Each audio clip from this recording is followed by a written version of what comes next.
Assalamualaikum warahmatullahi wabarakatuh. Halo teman-teman, selamat datang di video pembelajaranku kali ini. Pada video kali ini kita akan belajar tentang materi adab bersosial media dalam pandangan Islam. Sebelum kita belajar, perkenalkan nama saya Gita Novitasari dengan NIM 2286230078. Saya dari Universitas Nurul Huda, Program Studi Pendidikan Agama Islam, Fakultas Agama Islam.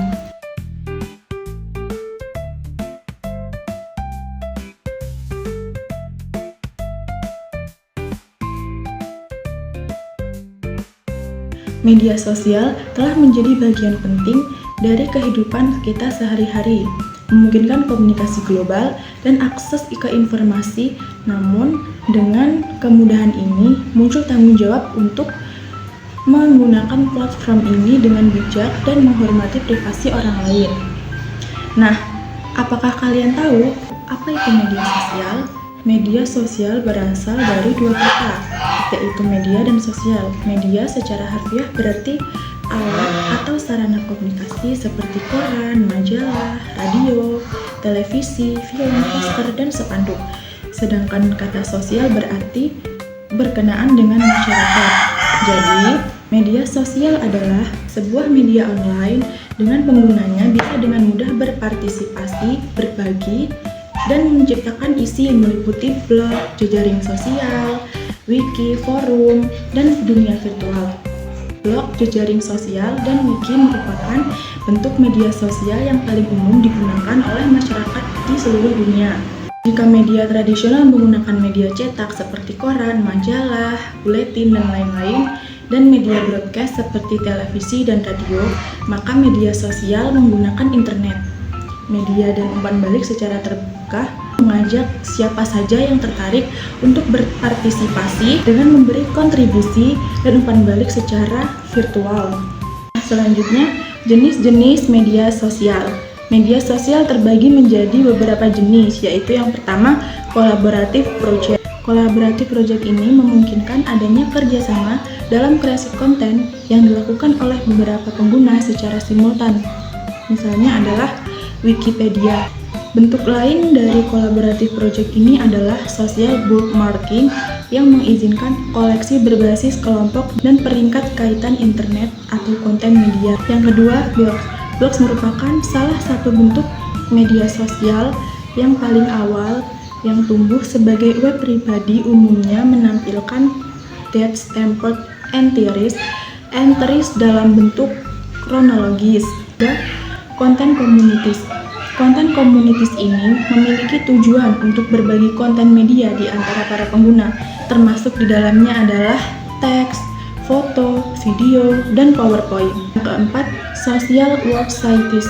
Social websites ini memungkinkan para pengguna untuk terhubung dengan menciptakan informasi profil pribadi dan mengundang teman serta kolega untuk mengakses profil dan untuk mengirim surat elektronik serta pesan instan. Contoh dari social network sites ini adalah Facebook, Instagram, MySpace, dan Google. Yang kelima, Virtual Games World. Virtual Games World ini merupakan platform yang mereplikasikan lingkungan ke dalam bentuk 3 dimensi yang membuat para pengguna tampil dalam bentuk avatar pribadi dan berinteraksi berdasarkan aturan-aturan permainan.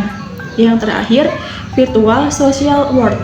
Virtual Social World ini memungkinkan para inhabitan untuk memilih perilaku secara bebas dan untuk hidup dalam bentuk avatar dalam sebuah dunia virtual yang sama dengan kehidupan nyata. Nah, dari penggunaan media sosial itu sendiri, tentunya ada dampak positif dan dampak negatifnya bagi kehidupan sehari-hari. Dampak positif dari penggunaan media sosial diantaranya, yang pertama, bisa dimanfaatkan untuk media promosi atau iklan dan pemberitahuan secara up-to-date dan manfaat hiburan lainnya seperti komunitas, kuis, game, dan lain-lain yang bisa menambah pengetahuan kita tentang teknologi maupun hal umum. Yang kedua, sebagai sarana untuk mengembangkan keterampilan sosial. Yang ketiga, Kita bisa berkomunikasi dengan siapa saja, bahkan dengan orang yang belum kita kenal, sekalipun dari berbagai penjuru dunia. Kelebihan ini bisa kita manfaatkan untuk menambah wawasan, bertukar pikiran, dan saling mengasah kemampuan berbahasa seseorang. Misalnya belajar bahasa Inggris dan memanfaatkan fasilitas call atau video call yang tersedia di situs jejaring sosial. Di samping dampak positifnya, media sosial juga berpengaruh negatif jika tidak digunakan sesuai norma dan aturan yang ada. Di antara dampak negatif dari media sosial adalah kecanduan. Nah, situs jejaring sosial seperti Facebook atau MySpace juga bisa membahayakan kesehatan karena memicu orang untuk mengisolasikan diri. Yang kedua, berkurangnya perhatian terhadap keluarga. Yang ketiga, tergantikannya kehidupan sosial. Yang keempat, tersebarnya data penting yang tidak semestinya. Yang kelima, membuat prestasi pelajar semakin menurun. Yang keenam, tumbuhnya sikap hedonisme dan konsumtif. Selanjutnya, kejahatan dunia maya seperti cybercrime, pornografi, penipuan, dan masih banyak hal lainnya. Apakah kalian tahu ada menggunakan media sosial? Nah, ada menggunakan media sosial diantaranya yang pertama, menggunakan media sosial dalam pandangan Islam. Kita harus tabayun atau cek dan dicek. Kita harus mengecek kebenaran informasi dari berita yang kita dapatkan dari media sosial. Selanjutnya, yang kedua, menyampaikan informasi dengan benar. Kita harus menyampaikan informasi melalui media sosial itu dengan baik dan benar, tidak menyebarkan informasi palsu atau hoaks ya. Yang ketiga, haram menebar fitnah, kebencian, dan lainnya. Kita tidak boleh menyebarkan fitnah, menyebarkan kebencian, dan hal lainnya di media sosial, baik di media sosial maupun di kehidupan sehari-hari. Selanjutnya, yang keempat, media sosial digunakan untuk amar ma'ruf nahi mungkar yang menjamin dan mengatur kebebasan ekspresi. Yang kelima, tidak digunakan untuk mengolok-olok orang lain. Kita tidak boleh menggunakan media sosial sebagai ajang untuk mengolok-olok orang lain. Karena itu tidak dibenarkan dalam pandangan Islam ya, baik dalam pandangan Islam maupun pandangan kehidupan sosial. Selanjutnya, yang keenam, menyebarkan kebencian dan membuat berita palsu atau hoaks. Nah, ini kan sering terjadi ya di jejaring sosial. Banyak orang-orang, oknum-oknum menyebarkan kebencian dan membuat berita hoaks, berita palsu agar seorang terpengaruh dengan berita palsu tersebut. Nah, yang terakhir, penerapan adab menggunakan media sosial.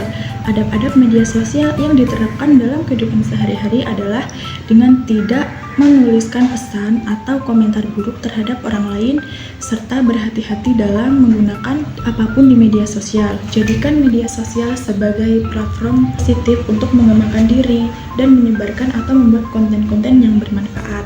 Nah, itu tadi pembahasan tentang adab menggunakan media sosial menurut pandangan Islam. Setelah mengetahui apa saja yang perlu dilakukan dalam menggunakan media sosial, semoga kita terhindar dari dampak-dampak negatif dalam penggunaan media sosial. Semoga kita bisa menerapkan apa-apa saja yang sudah dijelaskan tadi dalam kehidupan sehari-hari ya.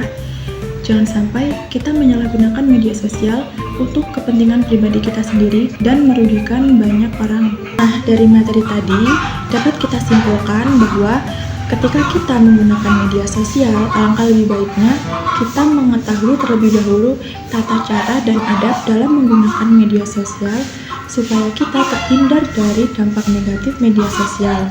Mungkin itu saja materi yang bisa saya sampaikan. Kurang dan lebihnya saya mohon maaf yang sebesar-besarnya. Saya akhiri. Wallahumma muwaffiq ila aqwamit thoriq. Wassalamualaikum warahmatullahi wabarakatuh. Terima kasih teman-teman telah menonton video saya.